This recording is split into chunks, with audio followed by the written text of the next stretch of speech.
will show the top 10 greatest female basketball players of all time. Number 1. Diana Taurasi. Diana Taurasi is a professional basketball player who currently plays for the Phoenix Mercury and Wnba. What's up, everybody? This is the D to the L to the N, the DLN Sports, and this is the Cash Line, y'all. Just hopped on here, man. Introductory video to the WNBA. CASHLINE ate the WNBA up last year. Real talk. Numbers speak for itself. We ate the WNBA up last year. Now we know we got that showdown tonight. Been doing good. Been doing good. Couple $100 profit this week. You know what I mean? And we've been popping these 1-2 game slates. You know what I mean? I know they ain't too popular to play, but the NBA, we've been popping them 1-2 game slates. You know what I'm saying? Last night included, all week really, on and off. But like I said, man, this is introduction to the WNBA. CashLine is going to be all over it. So if you're trying to get into that WNBA and get some money this year, the CashLine is the spot to be. And that's real. I ain't just saying it. That is real. So what we're going to do today is we're going to overlook this first round for the rookies coming in. So we know what type of effect the rookies is going to have on these teams. A lot of them is going to be starting. So we're going to jump right into it. Now, the first round, we pick number 1. Las Vegas Aces, they took A'ja Wilson. She's a monster. She's a monster. She's going to be the next one of them Brunsons and Brittany Griners and Tina Charles, Sylvia Fowles. She's one of those type. A'ja Wilson, power forward, center eligible, things like that. She coming out of South Carolina. She's going to be a high volume player. She's going to start right off the bat, and she's going to get a big minute. She already killing the preseason. I think her first game she put up like 22 and 12, something like that. So she is going to be definitely in play. Make sure you got her. She's pro ready. As soon as she step on the court, it's going to be on. Now, number 2, the Indiana Fever took Kelsey Mitchell, a guard out of Ohio State. She's a pure scorer. Great defender. She's great in transition. Got a nice 3-point shot.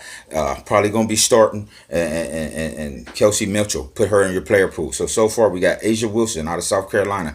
Mostly plays the center position. And Indiana Fever, Kelsey Mitchell out of Ohio State. She's a monster. She broke the... she's second in all-time points coming out of college for women. Right behind, I believe it's Kelsey Plum, who had the record last year. You know what I mean? So Indiana Fever, Kelsey Mitchell, make sure you put her in your player pool. Now after that, at 3 and 4, it was both the Chicago Sky.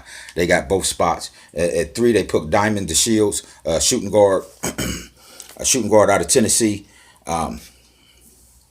Got a nice 3-point shot. She's a big guard. Plays defense and things like that. And plus, she played in Turkey last year. So she's used to playing with grown women because, you know, overseas, a lot of them women, they're in their own private, like, pro leagues for their countries and things like that. So the Diamond DeShields is definitely going to be in play for us.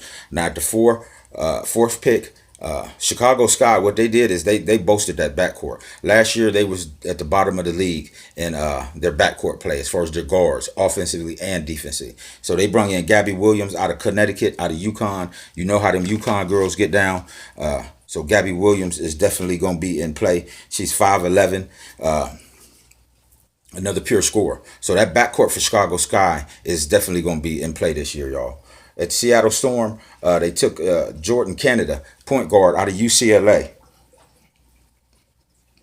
Now, her thing that she does is mostly pick and roll. She's great at the pick and rolls, coming off, throwing that lob up to the centers and things like that. She's going to be on a good team already with Bird and Brit. I can't think of the center's name right now. But she's definitely going to be in play. I'm not sure if she's going to be starting yet, but we got to wait to see how that's playing out. I've been watching the preseason games, and it's going good. But one thing we got to know about the women, the difference between the NBA and the WNBA, they don't hit as many threes and things like that. So you want to target more bigs on this WNBA. You want the forwards, the power forwards, people that you know going to get rebounds, putbacks, and things like that, because the long ball ain't as prevalent in the WNBA. Moving from there, you got the Dallas Wings. They took Azunia Stevenson, power forward out of UConn. There go another one of them UConn girls, man. Them UConn girls is the real deal. That's why they win championships like that. And they always got a stacked deck. She has high upside. She has high upside. She can put the ball in the basket. Now she has her games where she might throw you a dud here and there, but overall she has high upside. She's an energizer bunny. She's constantly moving, constantly moving. After that, we got at the 7th pick, we got Washington Mystics. They took Ariel Atkins, shooting guard out of Texas. She's 5'11" guard. She was all Big 12, first team offense and defense. So that's that Kawhi Leonard effect. She plays on both sides of the court, and I'm talking about all Pac-12 on both sides of the court. So she gets down. You can definitely take a look at her. Like I say, she's a two-way player and things like that. So if we go after that, we got Indiana Fever took Victoria Vivens, shooting guard out of Mississippi State. Now, she's pro ready. She's 6'1". She's a little big. She's bigger for a point guard, but she is definitely pro ready. She can play multiple positions from the point guard, shooting guard, even a little bit of small forward because she's big to be a guard. But she gets down. She scored over 5,000 points in high school. So she can put the ball in the hoop.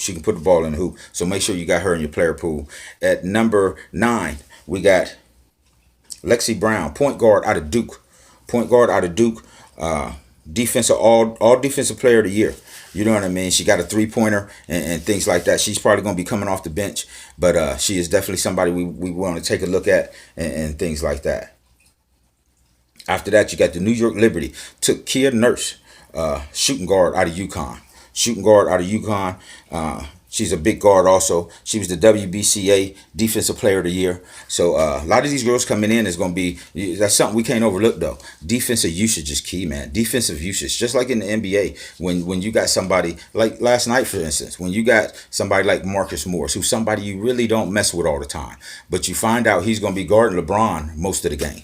You know what I mean? But they switched it off and on and things like that. But that's defensive usage. Because if you're assigned to guard LeBron and LeBron's on the floor for 40 minutes, besides the fact that they got blew out last night, but that player's gonna be on the floor, and that's what you want. You want minutes. You want people that's gonna be on the floor. You can't score if you ain't on the floor. So she's definitely gonna be in play. At number 11, you got the Los Angeles Sparks. The best. This is the team that I won the most money from WNBA last year. I stacked Los Angeles almost every slate. Almost, not saying it paid off every slate, but I stacked them every slate. The Los Angeles Sparks, just stack them, y'all. Just stack them. Both of them guards in the background. The Chelsea Gray and them, Candace Parker, Wnba down low. The LA Sparks is a stack ready to happen.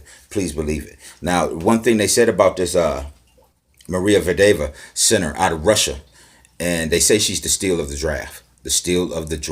Center, she ain't gonna start because you got Wnba down there and you got Candace Parker. She ain't gonna take them spots, but she's gonna hurt some of them bench players that we used to mess with last year. But she's definitely in play, and like I say, the steal of the draft. And like they say, if one of them bigs get hurt or don't play a game or two, she's gonna be a plug and play.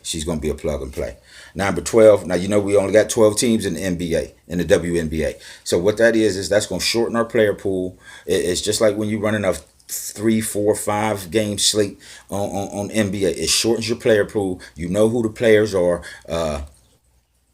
They can't hide from us. The Sharks can't overtake it. And the prize pools is a lot smaller in WNBA. But we're profitable. We're profitable DFS players. So you can definitely take advantage. So the last pick of the first round was Maria Gulick, a center out of Oregon State. Didn't really get to look at her too much. But she's definitely going to be in play. But like I said, man, I just wanted to hop on here with y'all and get this WNBA thing started. We got a couple days left before the season starts off. I believe it's the 18th or the 19th. But I'm going to be putting these videos on here. Make sure y'all hit that like and subscribe button if you want to be involved in this WNBA. Contact me on DLN Sports, the CASHLINE Facebook group and things like that. And because we're going to get it in on this WNBA. And the Twitter is @Dan_DLN Sports. Go check it out and see what we're doing. But I just wanted to hop on here, man. Hope everybody have a good day. Good luck tonight to the DFS community, YouTube world, the Twitter world, the CASHLINE world. And good luck, y'all. And I'm out.